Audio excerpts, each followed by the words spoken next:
one rude awakening that I was back in the United States of America is I stopped at a little truck stop and got a Gatorade for Renee and a single sleeve of saltine crackers. $7.13. That is like triple the price that I would have paid for this if I were back in Mexico. Not doing a good job there, folks. All right, talking about a little bit of culture shock. We stopped at a Whataburger.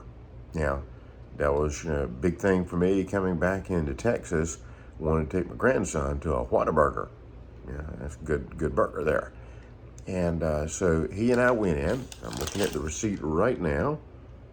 He and I went in and we got just two of the number ones, two plain regular Whataburgers, added a slice of cheese to them, got two medium French fries, two medium Coca-Colas.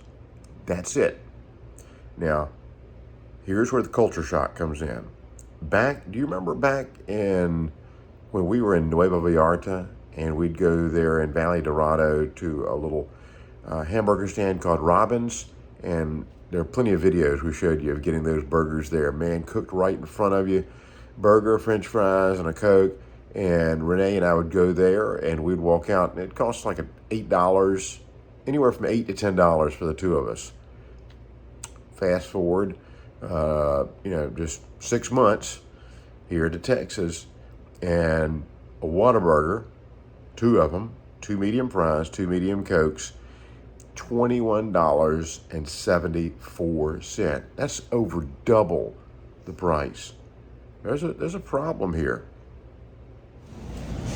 All right, we are in an H-E-B grocery store in San Antonio, and I'm getting things I haven't had in a while.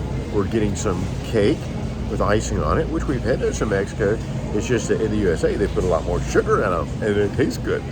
Also, Nathan's hot dogs.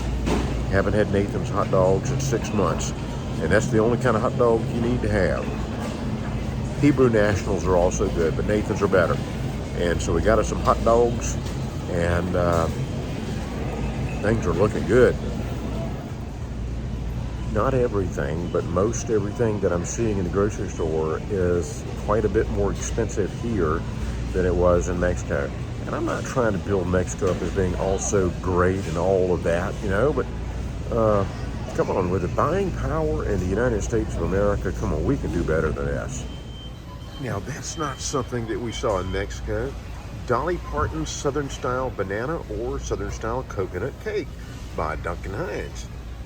Okay, you can also get the Dolly Parton icing to go with it. Where's the little Barbie one? Let's see, I don't know if they got that or not. Something else we haven't seen in 6 months. The family size extra toasty Cheez-Its. Yum, yum.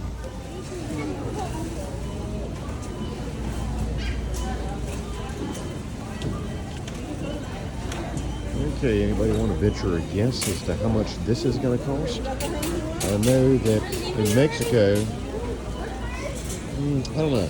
I'm guessing in Mexico I pay about 20, maybe $22, $23 for this. I'll let you know in just a second. Okay, leaving the H-E-B. It's a little bit noisy down here in the garage. $61.90. That was the cost to the groceries. So easily double the cost up here, maybe even triple the cost, but I'd say at least double the cost for the groceries here. Now, there were two things that I noticed that were different. Major things. One of them was that they put the groceries in little plastic bags. That's something we don't see in Mexico. In Mexico, you bring your own bag. You don't want any of your recycled stuff going down the highways. Other thing was that we didn't tip the bagger. So that was good, not to have to tip the bagger, I guess. So well worth paying double for the groceries, not to have to give, a quarter to the bagger.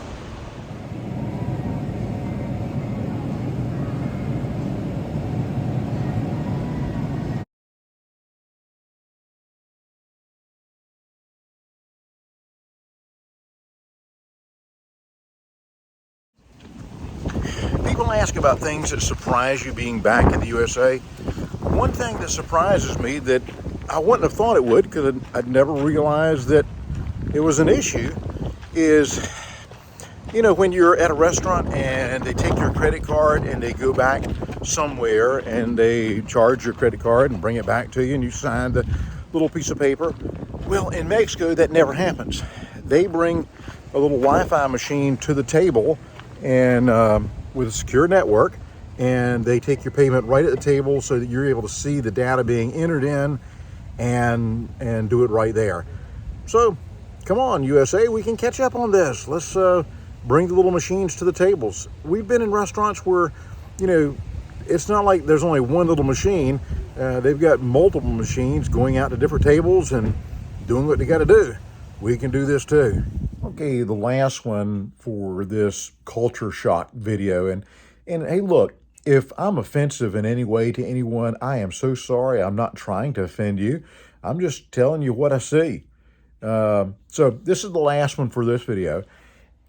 The biggest shock to us, I think, coming back, other than the prices in the USA, are the amount of people that are not working, the amount of people that don't want to work. You know, we'll go through towns and stores will be either closed down completely or they'll only have the drive-through open because they can't get enough people to work because the government's giving them a handout. And so they would rather get a check from the government and sit home and play on the PlayStation or whatever than to go out and work an honest day's job. We don't see that in Mexico. And there again, I'm sorry if this is offensive. Another thing, and I guess this is along the same vein, is in Mexico, yeah, you see people that beg in Mexico. You see people that beg in the USA. I see a lot more in the USA on street corners, able-bodied people out there wanting you to give them money that they're not going to pay taxes on. And then there's a restaurant around the corner that wants someone to come and work for them. In Mexico, yeah, you see beggars, but the beggars that you see, and it's nowhere near as many, the beggars that you see either have no legs or they're so crippled and twisted up that they can't work. And so they will sit in a town square and ask for a couple of pesos. Surprising times that we live in. It's really a shame. It's something else. All right, we're learning a lot. Culture shocks both ways. Getting to see the world as it is, and you know, it's a part of the journey. And we appreciate you going on this journey with us. Maybe you're learning something. Maybe you're not. Maybe you already know this, but maybe you're getting to see some places that you have not seen before. And I hope that's the case. I hope that you're enjoying the journey with us, and we appreciate you. We thank you for subscribing, but most importantly, we thank you for watching the videos and for sharing and helping us to grow the channel. Dios te bendiga, amigos.